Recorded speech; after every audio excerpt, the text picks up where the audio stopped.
Live. I'm live.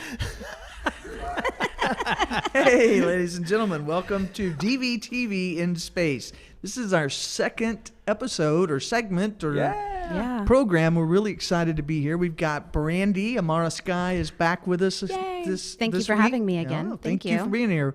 Brad Pritchett can't be here today. He's out of town. She's a bitch. She's very busy. She's a very, busy drag very queen. Busy girl. Yes. And Israel, down there on the end. Israel Hi, Luna. everybody. This is our space station host. Yeah. And then I'm Tammy Nash, and I'm the managing editor for Dallas Voice. Today, we got a lot of stuff to talk about. Our new issue of The Voice is out today. And just right off the bat, let me mention the TGRA Rodeo. It's the Texas Traditions Rodeo, Texas Gay Rodeo Association event. They're doing it at Diamond T Arena in Denton. And I'm surprised that there's a gay rodeo because you wouldn't think that rodeo and gay community would go together, and it's the opposite, right? Have you ever been? I have been once because I think we covered it once. Yeah, we probably did. Actually, I think 1985, there has been at least one gay rodeo in Texas since 1985 every year. So is it like an actual rodeo where like they have bull riding and all that, like that kind, like gays want to get that dirty? Totally, yeah. It's not a circuit party. And they just call it TGR. Ooh, girl. Right, it's the rodeo. Yeah. Wow. Yeah. No, it's a rodeo. They do have some very specific gay events that you're not going to see at a mainstream rodeo. We have goat dressing is one of them, and they have the goats out there, and they're tethered to a thing, and you have to run out there and put underwear on a goat. Some tidy-whities on a goat. Nice. We're so creative. Teams I of love two. our community. Well, they have to gay it up a I little know. bit, you know? It And can't then- be a regular rodeo. Oh, no. Yes, another one of the gay events is the Wild Drag Race. Is that it? Yeah, I think it's the Wild Drag Race. I may be saying it wrong. But basically, you have teams of 3, and you start with a steer that is in the chute, and one of the people is in the chute. No, they're out of the chute, but they have the rope that's tied around the steer's horns, and they have to get that out of the chute, get that steer out of the chute, and they come across a specific line on the arena floor. And once they get that over that line on the arena floor, the other person comes in and helps, and you have one person who has to be in drag. Now, it's not like Rose Room drag. Oh, okay. Okay, it's like some jeans and boots and a skirt over your jeans and a bad bad wig. wig. So this is Okay. Rose Room Drag, but on Thursday Night Amateur Night. I wasn't going to say you that, did but I was not like, say I'll that. let Israel say No. that. But then that person has to get on the steer, Oh, wow. and the other two have to get that person in the steer across another line. Have you witnessed I that? have not witnessed that, It but is that sounds amazing. amazing. It is amazing. It's also very dangerous because those steers are not happy. Yeah, I mean, I can imagine. It's one of what they call an entry event for people who don't know anything about rodeo but want to participate. So they participate in the most dangerous All right. In drag. in drag. It's not the most dangerous because But the you know what? steers are not as big as the bulls. But that says a lot about the person who's in drag because not only do they have to have the talent to do it, but to do it in drag. So Yeah, that means with a like skirt a dress, on. skirt on, Yeah. a wig, you know. And That's so right. do people from all over Texas come to this? For this one, Okay. yes. This Very is cool. a statewide event. Now, one of the things that's interesting about the gay rodeo, and there's an IGRA, International Gay Rodeo Association. There's probably gay rodeo associations in most of the states, if not all of them. It's an international event, but men and women can compete in any event. You go to the rodeo, and the girls are going to be the queen on the horse and the tiaras, or they're going to do the barrel race. In gay That's rodeo, super cool. gay rodeo, the queens are the guys, but they So do did you see all of women them. like compete when you Yeah, went? absolutely. And so what's interesting about this is, our previous show that we just had before this show, my show Don't Panic, Fridays at 3. We were talking about Lisa Ling's show. Well, she had a show she has a show on CNN, and she had a show dedicated to the gay rodeo associations. And it was Wow. really Do you know, great. was Texas featured? Does anybody know? There was there's a think guy so. named Wade Earp who's been around in Texas gay rodeo for a long time. He's a championship cowboy in Texas Gay Rodeo Association, and he was on there, I believe. He was one of the featured featured ones. Wow. Yeah, and it looked like a lot of fun as well. I mean, because the gender roles are switched, and it's really fun. And then, of course, you sprinkle in some gay stuff and assless chaps and some hot pink, But chaps. I love that. Like, it gives it a whole different, experience. And then you get to see that, women can do just rough stock.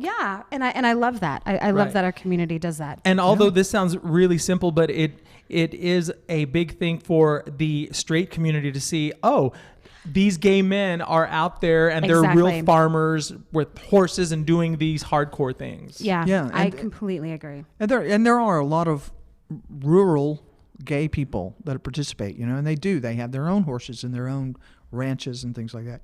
A couple of things about this rodeo in particular. There's a young man, I don't know his name, but he is from Australia, a young gay man from Australia, maybe 18, 19, 20 maybe, who has come in from Australia to compete in this rodeo. And he does mainstream rodeo in Australia, and I think he gets a lot of flack for being gay because he's openly gay. But I think they did a GoFundMe to help pay for him to get here. That's really great. That's awesome. So he is competing. And then there is gypsy horses. A woman, I think she's out of Burleson, who has gypsy horses, which are really large, kind of like Clydesdale type horses. And I had not heard of them, nice. but they go in. She has these horses she's bringing in to perform. And I think she is not an LGBT person, but she is really excited about the TGRA rodeo and is really that's so great that they're not, that they're so inclusive of everyone. You don't have to be a part of the community. Yeah, that's you don't. You don't have to. You do have to be 18 because they did. I think a man wanted to pay for his son.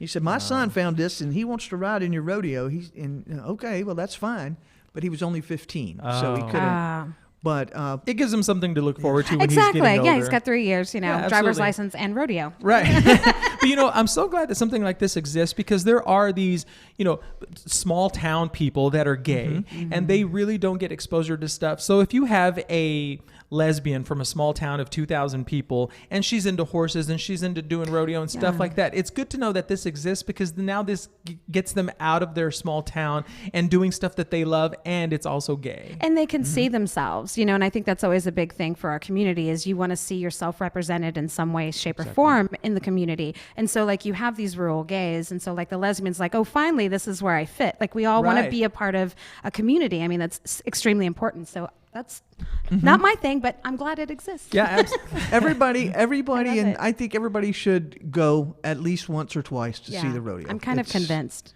Yeah, I'm kind of convinced, but my only thing is I'm such an animal lover. I just don't know if I think I'd start crying. Like just I don't know. What part that I don't know because the animals don't want to be there. Well, yeah, they're a little angry. They're a little angry and perturbed. So that's been my only. But you can be rooting for them to hit the people and throw them. Sorry, gays. Because it's kind of expected. That's what we're waiting for. Is they're gonna get slaughtered. Yeah. So that's kind of the fun as well. Yeah. and like I said, there are all the events you think of: the barrel racing, flag racing, pole bending. So a lot of these events don't have food. There is food. Funnel cakes. Yes, I don't know about funnel cakes. I don't know if they have those. Oh. But we'll have to change. I'll go for the food. Yeah, and the drag races. Yeah, and you can pet the horses. Now, are you going this year? I am going to try. Okay. I am kind of swamped this weekend, but I'm going to try and get out there. And that's one of the other thing. They are talking about bad weather coming in this weekend, Saturday and Sunday, right? We're supposed to be having some heavy duty bad stuff. I think it's Sunday. I think for sure. But even if it's raining, Diamond T Arena is a covered arena, so that's good. You can see the rodeo without being rained on. So it's heading this way because I know I have a lot of family in West Texas, and I've been seeing it all over, like Good Morning America, when they're talking about the hailstorms and stuff like that. I think we're supposed to get another wave either sometime tomorrow or Sunday or something. Well, everybody's going to be covered. Right. It might not be here. It may, not come at all, or it may wait a week. Yeah, but this is weather. In Denton. Denton always kind of seems to get like the worst weather out of North Texas. Yeah. Don't let that scare you away. Don't let that scare you away. It's covered. Diamond T is a covered arena. It's only because God hates Denton. That's all. That was not the viewpoint of Dallas Voice. There needs to be a disclaimer over Israel Luna and I. Okay. All right. We have less than a minute, by the way, before our first commercial break. Hey, well, let's just go to a first commercial break here, and on that note about Denton, we're going to go to our first commercial break, and we'll come back. We'll talk about some other stuff, some serious things. I and like that. Not Other so serious things. Other stuff. Just whatever we feel like talking about. So, all right. See y'all in a bit.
Okay, we are back from break. We've been talking about the rodeo, but now we want to talk a little bit about a more serious subject.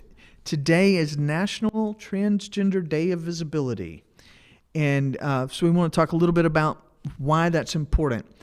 Back in the 90s, he had the Keith Haring, you coming out of the closet, National Coming Out Day, because it was important for people to know that they knew someone who was gay, right? It's harder to hate us. It's easy to hate us when we're just some nebulous other out there.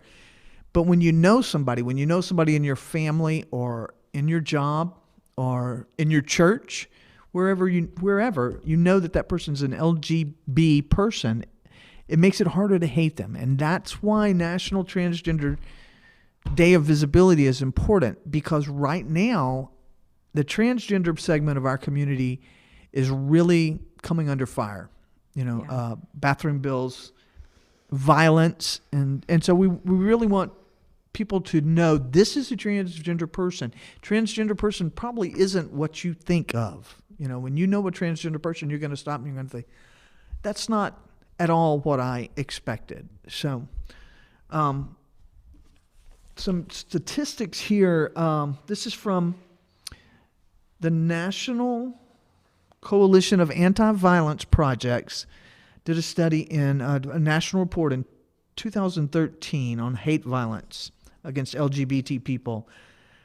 The majority of the victims of hate violence homicides in 2013, 72% of the people who were victimized by hate crimes were transgender women. And that is in 2013. That's 4 years ago, but the number's probably lower than that or higher than that because the reporting is not always good. Right, exactly. And it's really interesting that it's the transgender females, because what I've discovered is, knowing more and more trans people, especially with my films, is that a lot of the transgender female to male are very, what do they call, stealth? Where they don't want anyone to know. They do pass. And they would rather not have people know that they're trans. So, I wonder, if that's a good or a bad thing, because it's tough, because I'm not transgender, although I do feel that I am a black woman trapped in a gay Latino man's body. I've said that before, but I don't understand that. But I can see both sides of, because they do need to be represented more. And it's usually the male to female women that we see on the news or out there protesting. Yes. And I wonder how much that has to do in response to relationships too, because, if I think the onus becomes on a transgendered female to reveal the fact that she's transgender, and I think that shot, and if they identify as heterosexual, like those men heterosexual men can't wrap their head around. Exactly. And so, I wonder if that has a play in the female violence, like that teetering of female violence, regardless of what it is. Well, and women in general are Yeah. going to be victims of violence, right? Women face discrimination. Cisgender being women who are born biologically female. We already have discrimination that we deal with. There's violence that we deal with. And so transgender women have an added level of violence to have to deal with. And then you add of color, so then you're Exactly. triply oppressed. Exactly. You're of color, you're female, and you're trans. So that's a triply oppressed person trying to mate in a heterosexual world. Yeah, well, there's also a stereotype from the straight community, especially straight men, to where, let's just say there's a transgender female who's in a relationship with a male. The moment he goes crazy and he beats her up, well, the easy response is, oh, well, I didn't know she was transgender. And then the cops believe it. The straight community believe it because, oh, how dare she? And then there you have it. Nothing's done. And it's just in ignorance. There's lack of knowledge on their end. And that's why it's so important to be visible, though. Like, Laverne, it's so important for you to stand up and be visible so that other people, we were talking about this in the rodeo, they see themselves, they see themselves represented. And that's a big deal, especially to the queer community. Because I know being brown and queer, like, I never saw anybody. And, we still don't have a black queer female. Like, there are no, I don't see myself. And so I think that's really important that you have like a Laverne Cox. I'm not going to say Caitlyn Jenner because we don't like her. Whisper that one. Yeah, that's right. But it's important. You talk about privilege. Yeah. Yeah, so it's just really sad. Yeah, and there's just a couple of other things here. Transgender people are more likely to experience police violence and physical violence from law enforcement, and transgender people of color were more likely, 6 times more likely to experience police violence. Trans people are 7 times more likely to experience violence and physical violence and harassment from police and law enforcement. Transgender women are 1.8 times more likely to experience sexual violence. Well, I know that here running the studio, I'm doing my part as much as I can, because now that I have my show and I'm the industry that I'm in, the film industry, there's not a lot of LGBT or T people in the film community. Most of them are straight. And I'm always pushing to people about, because I have a film called Ticked Off Trannies with Knives, and it's a very self-empowering film. But when we talk about that, I ask these men especially, so have you ever known a trans person, or would you date one, or whatever? And when of course, their immediate reaction is, no, this is what... I try to educate them. Yeah. And we spend a good half hour. Shannon, our switcher, he knows this. I'm always talking about, about trying to educate them, because as long as they're educated, then it takes the fear away. It's the fear and their ignorance that happens. So I'm glad that there's a day of, now what is it called again? Because National Transgender Day of Visibility. Day of Visibility, because I know the day of Day of Remembrance, it's all about the women who died, and this one is more of just being seen, and I really like that this exists. I think that's very important.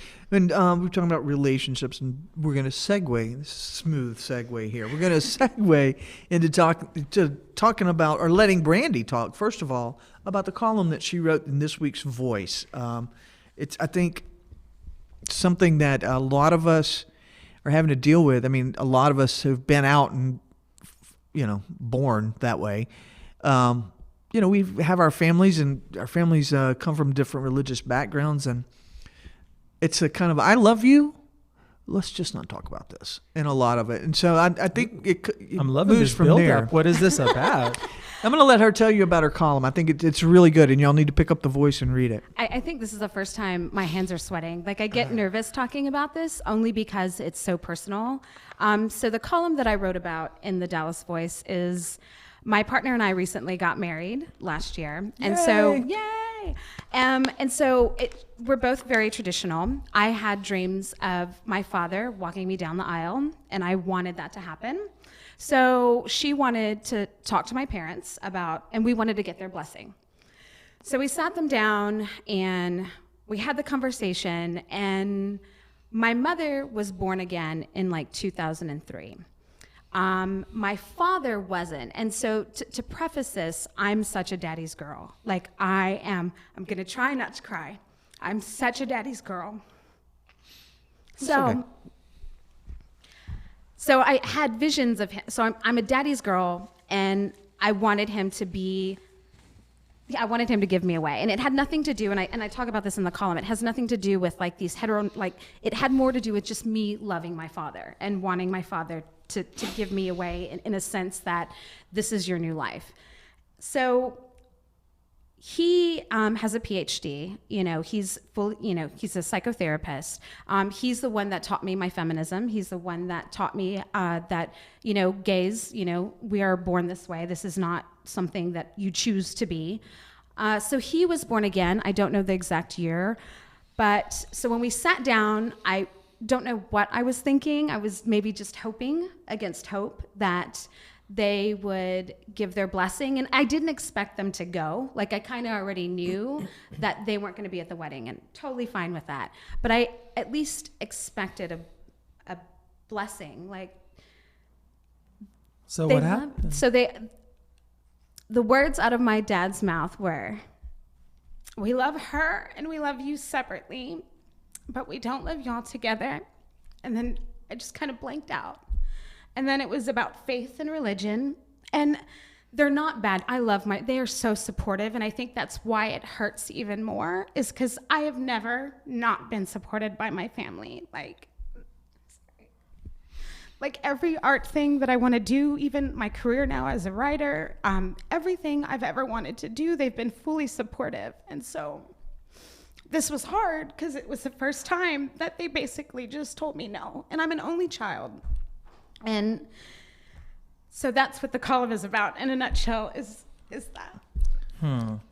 Now, do your parents, how long have they known of the relationship? I mean, have they been in on it the whole time? I came out when I was, technically to myself when I was 16, and I came out to my parents when I was 23. It was actually the night that George Bush got elected, and I was like, well, fuck it, the world is gonna end anyway. So hi, Mom and Dad, I'm gay, Right. So they've known, known for a while, but I just don't think that they expected. I don't know. I don't know if they really thought that I was gay, like full on. Not gay. A phase. Got it. Okay, so then I take it they haven't come over here to visit you and spend the weekend with you guys together. Yeah, they come and visit. Mm-hmm. Where do they live? Corpus Christi. I'm from Corpus Christi. Well, it's. I come from a very large family that's very tight knit, but they're country people, and they know me, they love me, I am who I am. My partner and I have been together going on, 16 years. You know, they love her. They love the kids, our sons. But they don't want to have to talk about it. Mm-hmm. And they, having to give your blessing to someone's wedding, or attend that wedding, is acknowledging something that is just so ingrained in them, that's wrong. And if they acknowledge that, then they have to acknowledge that maybe there's something wrong with you, right? I come from a family that's very, very similar to yours, and we weren't like really practicing Catholics. I'm a recovering Catholic. I am too. Yeah, Pro school. Yeah. Recovering Baptist. And so what I'm listening and clinging on to what you say is, how wonderful, how wonderful they are, right? Mm-hmm. So I'm picturing my family, and then if they were to do that, the first thing that I just have a lot of questions like, what is it that everyone's open to their interpretation of what God says or the Bible or anything? What is it? Because it's something personal from them, and it has nothing to do with you or your relationship. It's their image that they feel they need to have for their neighbors. And I wonder if they know that's what it is. I don't even know if it's that. I really think that they're sincere. Like, I think they, belief and God is a big thing, just like me being out and being queer is a big thing, and being visible, Yeah. And I wrote it because there are a lot of gay people out there, queers who come from these kinds of families that don't value acceptance, and it's super important for them to see somebody going through it and surviving, because it really, when it boils down to everything, it's about love, and Absolutely. Love, regardless of color, race, anything, is never wrong. And it's time for a break, Tammy. Okay. Oh, it's perfect. Yeah. Well, I need to say this really quick. Hi, Chad. Thanks for watching. Okay. Hi, Chad. And we will be back. We will be back after this break. Thanks. Yeah. Oh, that was hard. My armpits are sweating.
Okay, and we're back. And I think we were really getting into that topic, and we let Brandy have a break to catch her breath. But we want to talk a little bit more about the idea of families and relationships and being openly gay with conservative families, perhaps. So. Yeah, absolutely. Because I know they love you, and I don't know. I just Absolutely. keep thinking to myself, since what religion specifically are they?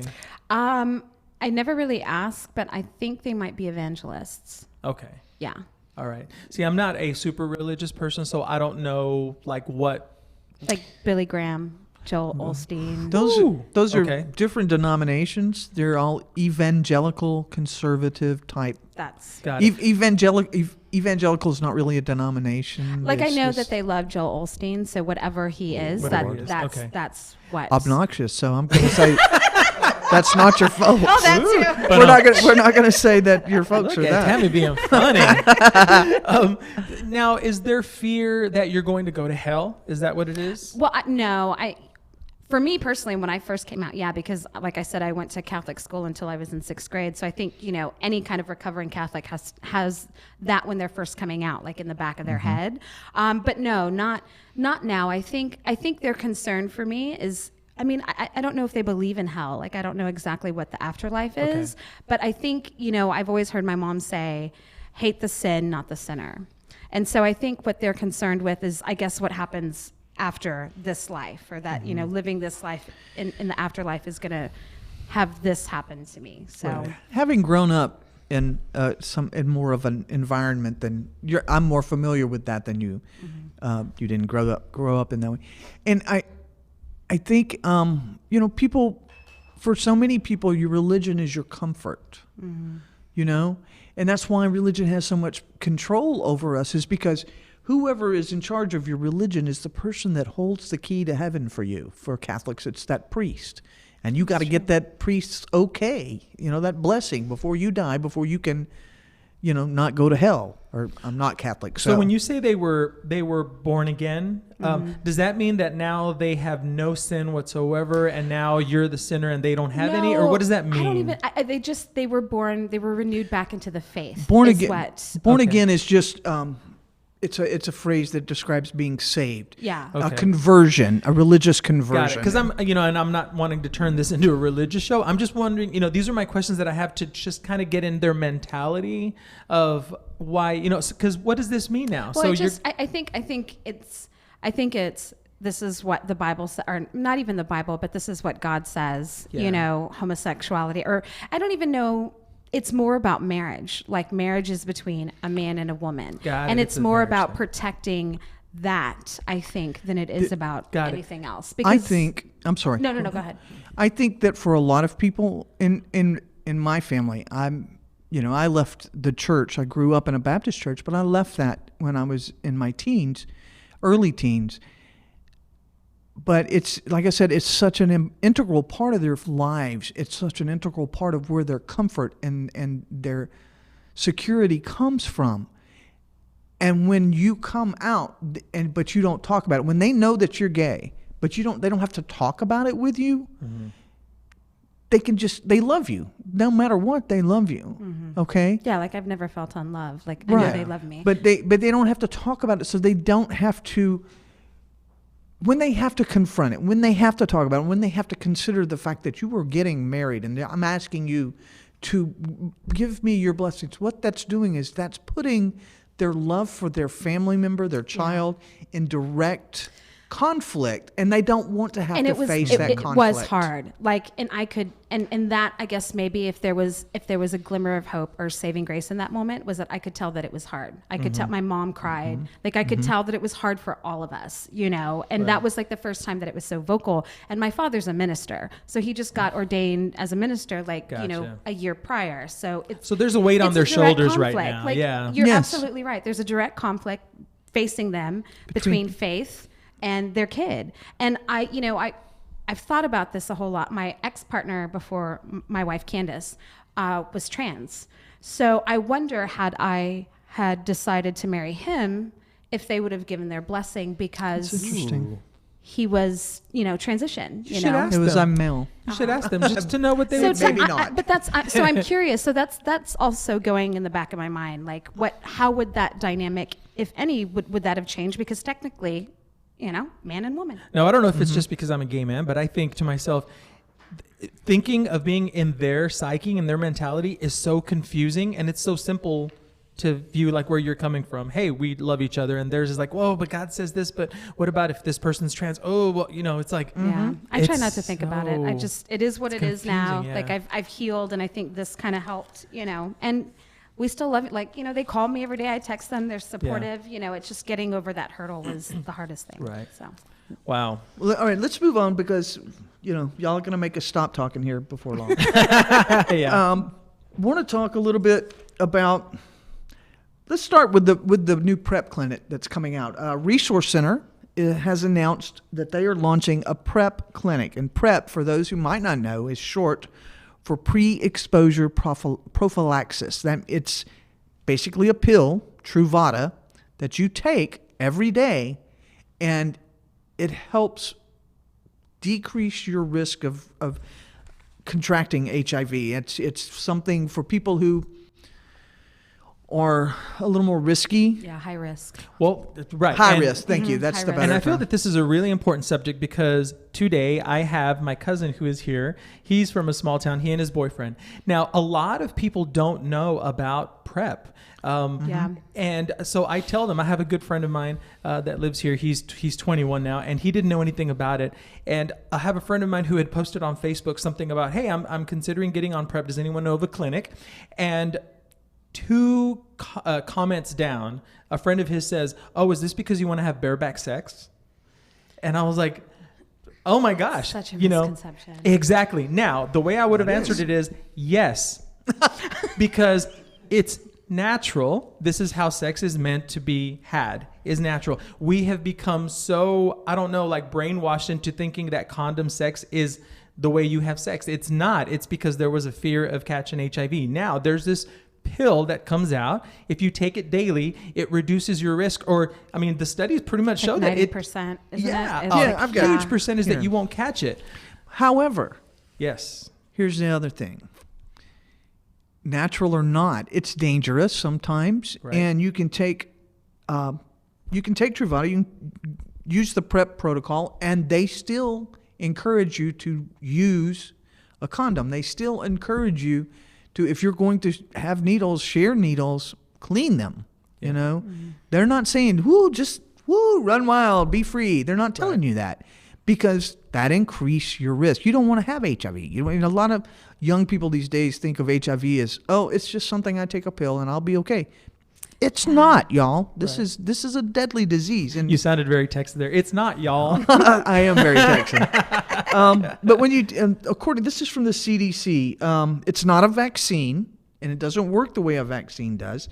You can't start today and take one pill and run out and do whatever you get your freak on, y'all. Because it hasn't built up, you're still vulnerable. Right. So from what I understand, you start taking the pill, and then the doctor tells you, and I think it's about a month. You have to take it for a month, it or is it depends. longer? No, it's not. Estimated it takes at least 7 days for PrEP to reach high levels of protection in the body. When used correctly, Truvada for PrEP, and PrEP actually is more than just Truvada. It is an entire protocol. And when you go to this clinic, they will tell you that. When you read my article in The Voice for today, it will tell you that. It provides 92% to 99% reduction in HIV risk for HIV negative individuals. Here's the other thing. You got to do this every day. It's not like Forever. my arthritis pills that I forget to take it. My hand hurts and I'll remember the next day. Right. You mess up. And so speaking of that, let's talk about how expensive it is. Like we're talking for one bottle of 30, it's like $1,500. That's after insurance, right? Yeah, You're it's kidding. like $1,500 to get these pills, and it's like, what? Who can afford that? I mean, who can afford that? So I think, the other part of the conversation is how do we make this affordable? And I don't know exactly what the Resource Center is doing. They have a program through Gilead, which is the pharmaceutical company, that they will evaluate your situation and find out what your insurance will or will not do, and then help you get hooked up, hopefully, with this program through Gilead that helps absorb some of the costs. See, now about 3 or 4 years ago, I was living in San Francisco, and they were already trying having these studies done, and people were on it right and left. And then when I moved back here, no one even knew what it was, and I thought, you're kidding. Everyone should know about this pill. Yeah. It's not a saving grace, okay? Right. And you can still get all kinds of other funky stuff. Something might still rot and fall off if you're not careful. Thanks for making me feel really good, Tammy. I'm just saying. Why did you look right at me? But you have to be careful. There are other things to consider, but that's one of the things that they feel like the PrEP protocols have not been as successful as they want them to be because, like you said, people don't know about them. Right. Well, my question is, how are they letting, especially the younger generation, know that this pill exists, that this clinic exists, and that they can go there and talk about it and see if they want to get on it? And that's actually very interesting because I was at the bar last night with my partner, and she told somebody that I used to work at the resource center, and he was maybe 20, 23, 24. He was like, "What's that?"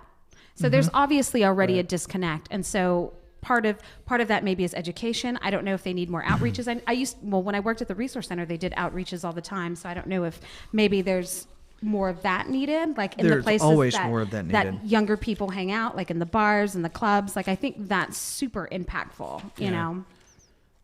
They run ads. This is a 3-page ad spread. Yeah, but about people don't read that. unfortunately, Yeah, No. like people Yeah. don't read that. I mean, honestly, I don't like if it's longer in our day and age. You just want to be able Exactly. to scroll. Well, There is a law. Rafael Anchia, who is a state representative from this area, has introduced a bill in the Texas House that would require when anybody goes in for an HIV test and they test negative, they are going to be given information about the PrEP protocol. Yeah. And how they can, we know people are going to do risky things. Right. We want to protect them. We would prefer Well, they don't people- know they're risky. They just do things. Right. And they could be risky.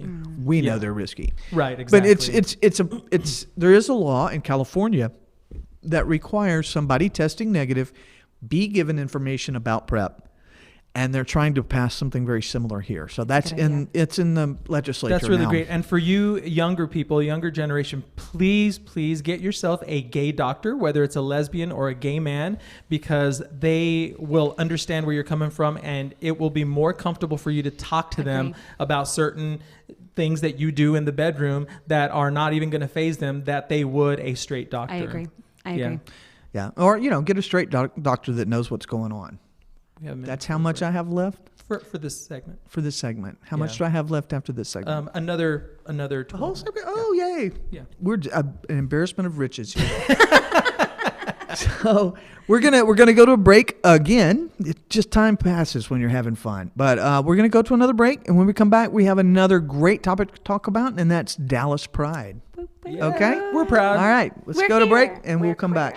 Get used to it.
And we're back. And we're going to talk about the Dallas Pride weekend. Yay! You know, and of course we have our Dallas Pride in September, and Tarrant County Pride is in October.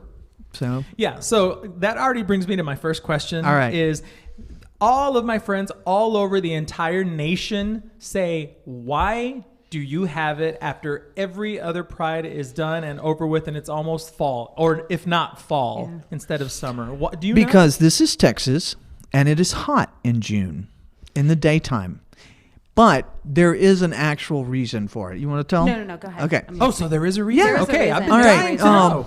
1984, there was... I wasn't born yet. There was, yeah, right. There was a court decision handed down. There was some folks here in Dallas who had legally challenged the Texas sodomy law. Okay? Section 2106 of the Texas Penal Code, that prohibited private consensual sexual conduct between adults. That's important. It's private. It's consensual. Damn it. It's it's in private, and it's between adults. Okay, Got it. consenting adults. But Texas, and it's only same sex. Oh, of the same sex, of the Got same it. gender. That was the key there. Somebody, Mr. Baker, had challenged that in court. Judge Barefoot Sanders said, "You know what? That law sucks. That law is struck down. We won. The Texas sodomy law was overturned." And the district attorney that was defending the case said, "I'm not going to argue this. We're going to let that ruling stand. We're not going to go." But then some asshole from somewhere else said, "Oh, no." Can Tammy say that? Dallas I voice? did. I said it very well, didn't I? You sure did. Yeah, you did. You own that. Another district attorney came in from elsewhere and said, well, we can't let that stand. But that happened in like August, and everybody said, we're going to celebrate by having Pride in September. You know, it's right after that. And that was kind of what it was. Didn't it start off as Razzle Dazzle? No, Razzle Dazzle was a summer. That's a completely event. Oh, was that the different thing, summer? yeah.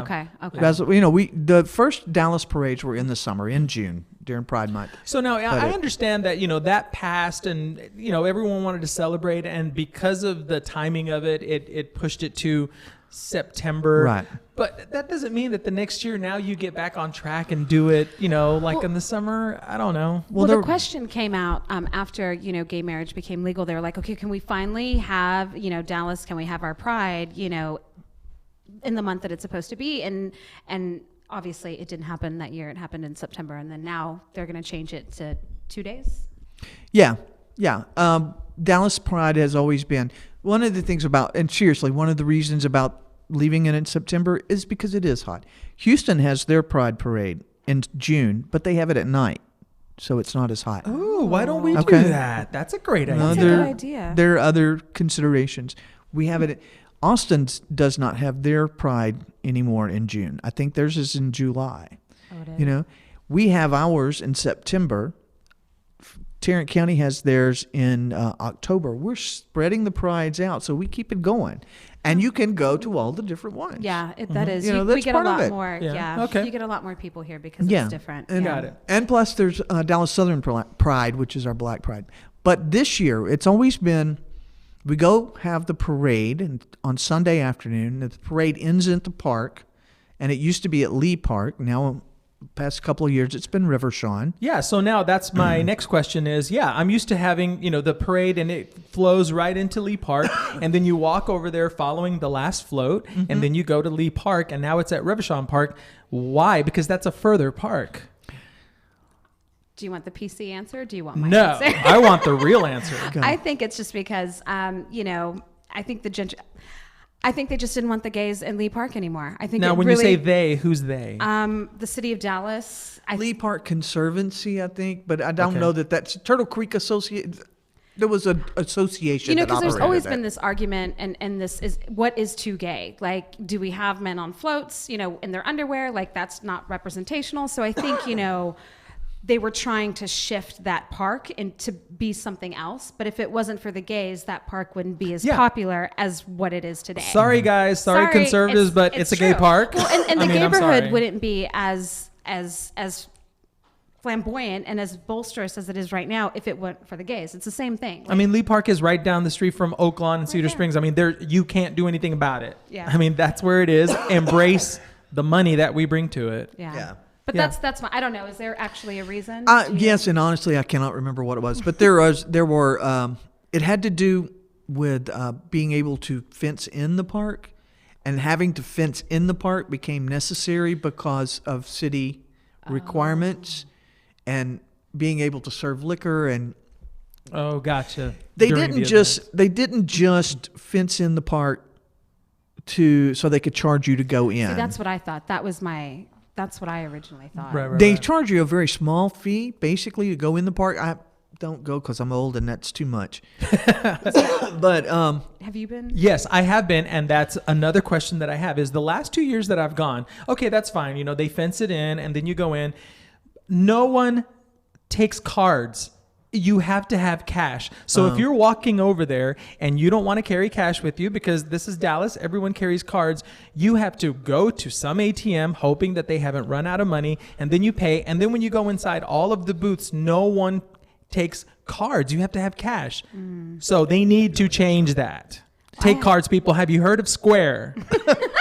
Good Lord. I have haven't no been. answer for that. I haven't been since they started charging, and my partner and I are protesting because it just doesn't make any sense. Like San Francisco, you don't pay to go to their Pride, and it's so huge. Like I don't understand why Dallas always has to take it to that level. Well, who we It's- need to talk it's- to about that? Yeah. Well, the city of Dallas, a lot of what they're doing is having to comply with city permitting requirements.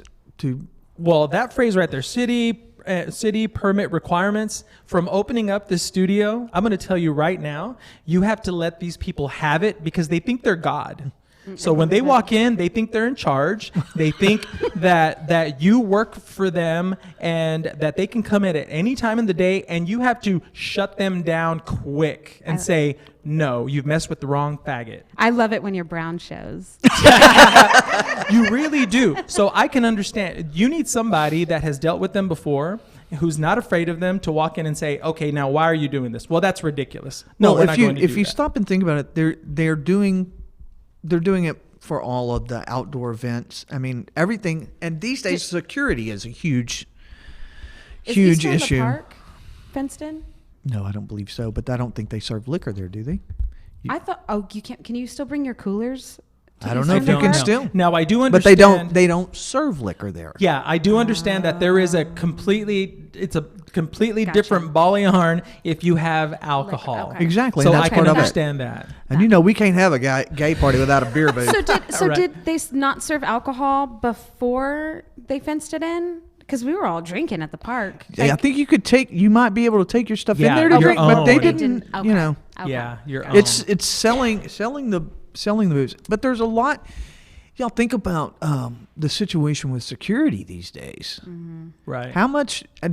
It's a lot easier to make sure your event is secure if it's fenced in and not just anybody can wander up and lay a backpack down. Now, I did realize, yeah, absolutely. I did Yeah. realize that now with the fenced-in part, you go in there and they have all of these great booths and everything, and then you have now like a family-friendly section, That's called the Family Pride Zone. Okay. And that's separate. right? That's really cool. It was is really cool. nice to go in there and see all the families, especially with someone like me who is from a small town, and sometimes you have family that you invite to gay pride, and you take them in there so they can see, oh, look, it's lesbian couples, it's gay couples and their kids. They're just like us. Something that simple fixes Yeah. that for them. There's let me run down some of the things that are going to be good about that. We've had Teen Pride. There's an organization that's had a Teen Pride, and it's been a separate thing. Teen Pride is going to be part of the festival this year. The festival is going to be on Saturday at Rivershawn. There will be a nominal fee to get in. It's going to be a music festival. There are going to be 2 stages. One stage is going to be local talent, and you're going to audition to be, to have time on that stage, but they're going to have a stage that's specifically for local talent. Then they're going to have their main stage with their big name headliners that they're coming in. They haven't finalized any of that yet, except for Time Machine. There's a local band it's a cover band called Time Machine that's apparently very popular. They are going to be the house band for this. we're going to have, instead of having just food booths scattered around, they're going to have a food court. Ooh. We're going to have a wider variety of foods, not just the typical outdoor festival fair kind of foods. They're going to have healthy options, light foods. No one's going to eat there. No. And then they'll have, you know, Liquid diet. the beverage Yeah. booths Got it, as got well. it. Okay. But it'll be organized differently. Go ahead. Well, I was going to say, because I know the typical breakdown of Gay Pride up until, I guess, this year is, you know, Friday, nothing really happens. Everyone kind of goes out and stuff. Saturday is like the unofficial gay day at Six Flags. We don't really do that much anymore. Right. And then, well, because it's always been have unofficial. gay bingo too that night. Yeah, right. normally There is gay bingo. yeah. Is Yeah. that evening? And then the parade is that Sunday with the after the The parade festival at afterward, the yeah. the festival afterwards. So in this one, this festival is happening at Rivershaw on Saturday. Only. Yeah. So what's going to Okay. happen to all the people that are on the street? See, that's part of the thing That's where what I don't understand. that's part of the thing where we're gonna, you know, people want to talk bad about how the bars, they're just trying to make money and they're, you know, they just want to put more money in their pocket. They're trying to pay the fees and the fees keep going up. So that's why some of the costs have to go up. That's why we have sponsors.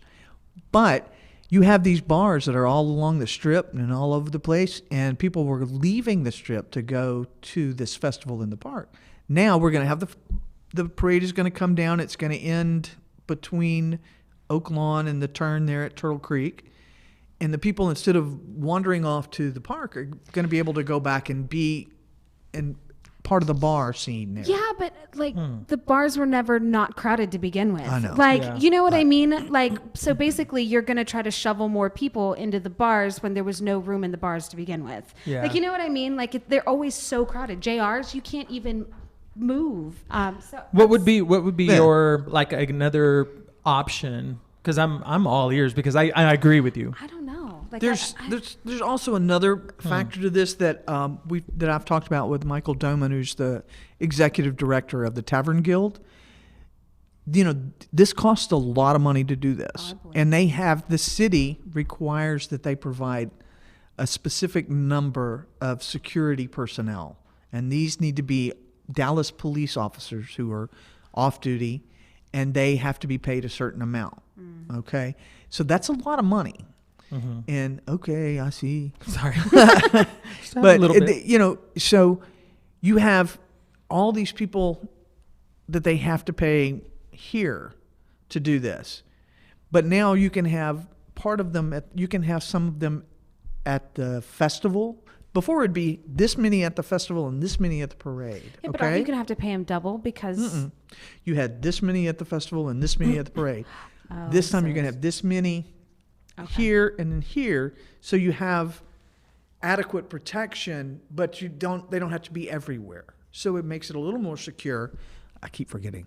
It makes it a little more secure, and it makes it a little more cost effective. All those barriers that keep people out of the road, they have to pay They for cost, that. yeah. I just don't know All what's of going the to happen to all cleanup? those people. Like, Right. I'm real curious to see because cattle herding. Like, Right. I'm curious. Well, that's, and this may be a learning year. Yeah. Right. But one of the things that I know people get upset, and it's pride, and people have an ownership of that. But remember, somebody has to pay for it all. And we can't just be pissed off at the people who are trying to No, I provide completely agree. Right. But I'm not talking you guys, but we have to we have to be able to, we have to appreciate what And they're it's doing hard for to us. appease everybody. Like you're never going to make every Absolutely. single gay in Dallas happy. It's just not going to happen. It's not You're gonna lucky if we make one happy. right. So, but I mean, keep those things in mind, and this may be a learning year. Yeah. All right. I think we have to go to a break again. So No, that's the end. that's it. Yeah. Oh. Whenever you're ready to close the show. Oh, well then I guess maybe Wow. we're gonna break for a week, y'all. This has been DVTV in space, and we will be back next Friday live from Space Station at Space Studios from 4 to 5 p.m. Yes. So y'all have some ideas, something you want us to talk about? Yes, Send please. us an email. Let's close. Israel? Awesome. Guys, thank you so much for watching. If you have any show ideas or anything, you can email us at spacestation, SPAYSE, station @gmail.com. And you can find this show at dallasvoice.com and also on our YouTube channel called Spayse Station, spelled the same way. All right. Brandy, say bye. Bye. Thank you all. Make sure you read that. Read. And if you have any questions, please email them to me. I'm an open book when it comes to helping my community. So Yay. All right. And I'm Tammy Nash. And again, thank y'all for being here. See you next week. Bye. Have a good weekend. So, that was fun. Sweet. Oh my God. That was a good one. I think that went well. felt really good. That I felt like that really one. I good. think we had some good topics. And I think it also helped too. Like I felt like we had questions for her that the Yeah. community probably has, and it's nice to have that. The they're back and forth, You yeah. know, the back and forth and kind of And the whole pride thing that's very sensitive for some people. It is. It's Don't a mess very with my sensitive pride. subject. Yeah, You know? it's Right. a very sensitive subject. But and some people just don't take into consideration